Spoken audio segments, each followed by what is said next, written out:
Okay. Hopefully you did your perfect squares paper last night for homework or for review. Without doing those, this is going to make this section really hard because, as you can see at the top, we are simplifying radicals today. If you don't know your perfect squares, then you're going to be in trouble when you're trying to simplify radicals. So here's what happens. We got multiplication property of square roots. They're saying if I have some kind of number, so here they have a times b, but really we're talking about a number like 160. If I have a times b, I can take a and b, and I can split them up into a times b, or the square root of a times the square root of b. So the reason that they talk about this, because it helps us when we're simplifying radicals. If you look here, square root of 48. Well, I have to think, what's the biggest perfect square that I can factor out of 48? Well, that would be 16. So they have 16 times 3, and they have that under 1 square root, or you can write it as the square root of 16 times the square root of 3. Now, what happens when you get to the answers, all you're doing is you're taking the square root of these. The square root of 16 is 4. The square root of 3, obviously, you can't do. Well, without getting a nice number. So we leave it as 4 radical 3. Okay? So we're going to try this first example together. So 160, I have to think of, what is the biggest perfect square? And this is how I'm going to write this. It's totally up to you how you write this. What is the biggest perfect square that I can take 160 and factor it into? So I'm thinking, okay, you can go through all of the perfect squares. So you could take 160 divided by 4. Well, I know 4 is going to go into 160, but let me see if there's something bigger. 160 divided by 9, 160 divided by 16. There we go. Bingo, 16. So I take 16 times 10. That's what gives me 160. Now, the way that we go about doing this is we take, what is the square root of 16? Well, the square root of 16 is 4. Okay? Then we cannot take the square root of 10, so we leave that alone. Under this square root, we get 4 radical 10, or 4 times the square root of 10. That is your final answer. That's all we're doing today. Okay? So I want you to go ahead, pause the video right now, and do B and C. Pause the video right now, do B and C. So hopefully you saw that 72. What can I split that up into? That would be 36 times 2. If you did 9 times 8, you could do 9, but you're not getting the biggest perfect square. You've got to get that biggest perfect square. The square root of 36 is 6. Radical 2 is what you should have gotten. Now, for C, I gave you a little bit of a trick. C is the square root of 31, but if you look at 31, the only thing you can split 31 into is 31 times 1. So you cannot simplify the square root of 31 anymore. It is already simplified as the square root of 31. Okay, hopefully you already saw those. Now, D. D is a little bit more complicated. However, it's the same exact way as we did A, B, and C. Just take it step by step. First, we're going to deal with that 54. Okay, so what can I break 54 into? Well, 54 can break into 9 times 6, 9 being that biggest perfect square. And then, of course, from there, the square root of 9 is 3. Square root of 6 I can't take, so I leave it alone. Here's what's going to happen with the variable. We haven't dealt with this yet. With the variable, I'm going to take n times n times n 7 times. 1, 2, 3, 4, 5, 6, 7. I'm going to write it out because it's n to the 7th. I'm going to write it out in expanded form. Okay, so what happens is this 9, to get this 9 out to be a 3, you had to think what times itself gives you 9? Well, not, or 3 times 3. So you had 2 3s. 3 times 3 is 2 3s. You only took 1 out. Same thing with these variables. We have 2 n's, 2 n's, 2 n's. We're grouping these n's and we're seeing how many groups we have. Well, we have 1, 2, 3 groups, 3 total groups. So that gives me my answer out here, n cubed. Now I have 1 left over that I've got to leave under this house. It's kind of like saying this square root is the house. The only way you can get out is if you have a partner. So here's a partner, here's a partner, here's a partner. You got n cubed out here, but this guy doesn't have a partner, so he has to stay under the square root, leaving this as your answer. 3n cubed radical 6n. Okay, so go ahead and do Well, we'll do e together, okay? Because e's a little bit confusing because we got this negative m out front. This negative m, everything that you bring out front is just going to be multiplied together. So if you notice back here, 3 times n cubed, that's multiplication. Over here, we're going to do multiplication with whatever we take out. So we're going to treat this the same way we did before. Leave that negative m out there, but we got to split up this 80.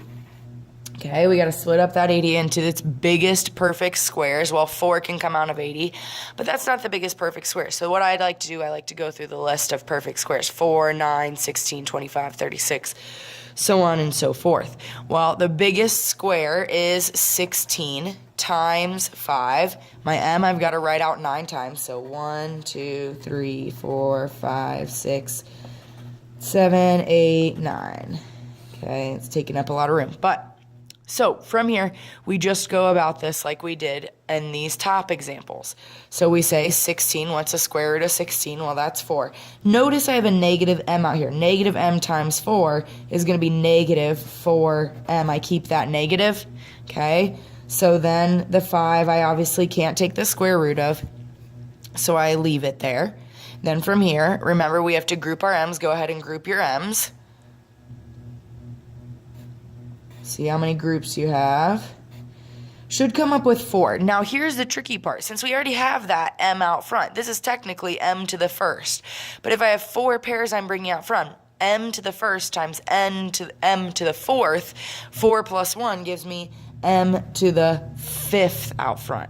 Okay, because I have 4 groups. I already had 1 out, so I have to add 4 to 1, and I get 5. Now this guy, again, all by himself. So we're leaving him under the square root, and this is your final answer. Negative 4m to the fifth times the square root of 5m. Okay, now this next one looks tricky. It is not tricky. It is multiplication, and that's all that's happening, people. It's multiplication, and then we're going to simplify like we did before. So notice we got numbers out front, 2 and 3. So I'm going to take the 2. I'm going to multiply it times 3. It's multiplication. So I get 6.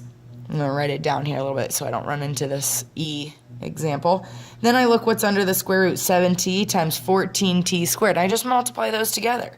Well, 7 times 14 is 98.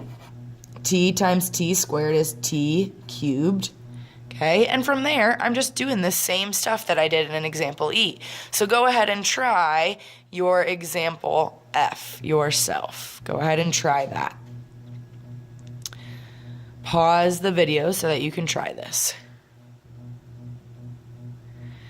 Okay, so you should have, when you pause the video, you should have taken this 98 and split it up into its biggest perfect square. Well, people, again, go through that perfect square list that you did yesterday. That perfect square list is 4, 16, ooh, I skipped 9. 4, 9, 16, 25, 36, 49, 64. You just keep going. 2 times 2, 4, or 3 times 3, 4 times 4, 5 times 5, 6 times 6. So we get 49 as the biggest perfect square times 2. I got to write out my t 3 times. And then I say, okay, what's the square root of 49? Square root of 49 is 7. Now, people, what happens here is you multiply. Everything you bring out front, you multiply, okay? So that 2 stays under. I can't take the square root of 2. Then I got to group my variables. So here's only one group. Only one group of t's can come out. So t. Okay, and I'm left with 1 under there, so I got to keep that 1 under there. And then out front, I got to simplify. 6 times 7 is 42.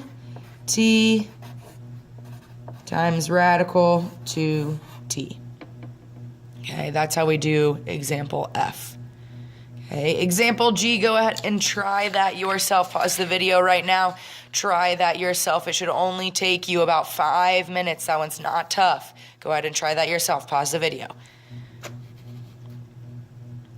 Okay, so hopefully you took 3 times, this is technically a 1 out front. 3 times 1 is 3. 6 times 18, that was what's under the square root. So we got 108 under this radical. And then the 3, remember, it stays out front. We've got to split this 108 into a big perfect square. Well, the biggest perfect square, hopefully, that you came up with is 36 times 3. Okay, the square root of 36 is 6. So 3 times 6 out front leave the square root of 3 alone because we can't take the square root of 3 nicely. And then we just do that simplification of 3 times 6 out front. That's 18. Radical 3 is hopefully what you ended up with, 18 radical 3. Okay, go ahead and flip it over onto the back. The back is the same stuff. It's just division, okay? So as you can see here in this example, they're saying you can split it up. If you have the whole square root, you can split it up into square root of 36 over 49. Split it up into square root of 36 over square root of 49. Simple, simple, simple. 6 over 7. We take the square root of 36, that's 6. Square root of 49, that's 7. Okay, this should be something easy for you. Go ahead and do A. Do A. I'm going to write it out, splitting it up. You don't have to. You can go right to the answer. Okay? There will be a question similar to this on your quiz, I think, if I do recall correctly. And you just take the square root of 64, square root of 49. Square root of 64 is 8. Square root of 49 is 7. That's it, people. That is your answer. Simple as pie. Okay? Now, these next ones, obviously, they get a little bit more tough. I always make sure I'm throwing you a curveball, okay? So you're just doing what you did on the front kind of twice, okay? So we look at this 8 and we say, what can I split that up into? What can I factor 8 into that's a perfect square? Well, easy, 4 times 2. In this x cubed, I'm going to get x times x times x, okay? On the bottom, then I do the same thing. How can I split 50 up? 50, I can split that up into 25 times 2, and I only have 1x. Okay? So far, all I've done is the same exact steps on the front. Split the 8 up, 4 times 2. Split the 50 up, 25 times 2. Okay? Then I wrote out my x's in expanded form. Now, square root of 4. I'm going to ignore that bottom half. Square root of 4 is 2. Square root of 2 I can't do. Okay? Then I've got a group. Here's a group of x's, so I'm bringing 1 out. But I have one little guy left behind, so he's going to stay under there, okay? So I did the top. I just do this one step at a time, do the top. Then I ignore the top, and I deal with the bottom. I've got the square root of 25. Well, the square root of 25, hopefully you know, is 5. Square root of 2, I can't do, so I leave that under there. Square root of x, there's no pairs, so it's got to stay under there. Now, if you get me this answer, that's awesome. I'll take that answer. Okay, but here's what I really want you to notice. I want you to notice that if you have something that is the same on the top and the bottom, they technically cancel out, you get 1, right? Okay, so if you have the square root of 2x over the square root of 2x, notice they are the same exact square root. Same exact, they have to be the same. If they're not the same, then you can't do it. Okay, so they're the same exact square root. I can actually cancel those out, and I'm left with 2x over 5 as my final answer. Okay, and like I said, if you get to this point, that's okay. I'll take that. If you get to this point, even better. Okay, try see yourself. Please pause the video and try see yourself. Hopefully for C, you notice you could split 36 up into, well, 6 times 6, people. 36, you can take the square root right away. So I get 6 on top times the square root of A. That one's easy on the top, people. Oh, look at that. It's easy on the bottom, too. I gave you something easy. Square root of 4, easy. Okay, I'm going to write out my A cubed 3 times. Okay, notice the top, I can't pair up this A with anything, so the top stays the same, 6 square root of A. Now, the bottom, I can pair these A's together, and I can bring those out, so 2A, and I only have one little guy left, so that's what's staying under. And hopefully you noticed again, look, same exact A value, or square root value, okay? We got the square root of A cancels out. Okay, and we get 6 over 2A, and technically, people, what's 6 over A? If you got to this point, awesome sauce, you got where I want you to be. If you get further, because people, 6 divided by 2, you know that. 6 divided by 2 is 3 over A. Okay, if you get to this point, awesome, you are moving on to Algebra 2. You are simplifying very well. If you get to this point, I'll take it. Okay. That is A, B, and C. That's the division. Now, notice this bottom part. It says, do not leave a radical in the denominator. Do not. That is a no-no in math. If one is left, like letter B above, then you must rationalize the denominator by multiplying the top and bottom of your fraction by the radical in the denominator. So what that means to you, it's rationalizing. All rationalizing is, you look what's in the square root in the bottom. See how we have the square root of 7 in the bottom of the fraction here? It's a denominator. Okay, all you do is multiply by that square root of 7. But remember, if you're going to do something, you got to do it everywhere because we got to keep it even. So we got to multiply by the square root of 7 on top and on bottom. Okay, so we multiply 3 times 7 on top. That's a square root of 21. Easy peasy. 7 times 7 on the bottom. Look what happens here. I get square root of 49 on the bottom. So on the top, I can't simplify that. The square root of 21, I can't simplify. But on the bottom, square root of 49, I can simplify that. That's 7. So look, now I don't have the square root in the denominator anymore. It's gone. Okay, so that's all we do. So in this second one, think about it. What's in the bottom? Well, it's a radical 3. Okay, so that's what I'm going to multiply by. On the top, I get 21s. On the bottom, 3 times 3 is square root of 9. And on the top, I can't simplify 21s, so I leave that alone. On the bottom, I can simplify it. That's your goal when you're dealing with a radical on the bottom. You want to get rid of it. Okay? This last one is a little bit complicated. All you're doing there, you're just multiplying by what's under the radical. So that square root of 2x. Now, if you did the whole thing, it's not going to be wrong because you could simplify eventually. But all you have to do is the actual radical. What is under the radical, that's what you're multiplying by. So now, on top, we're going to get 2x. You cannot multiply. This is 2x times 1, people. 2x times 1, okay? So 2x times radical. 2 times 2 is 4x. Sweet, that's going to simplify. On the bottom, again, 5 times 1, so 5.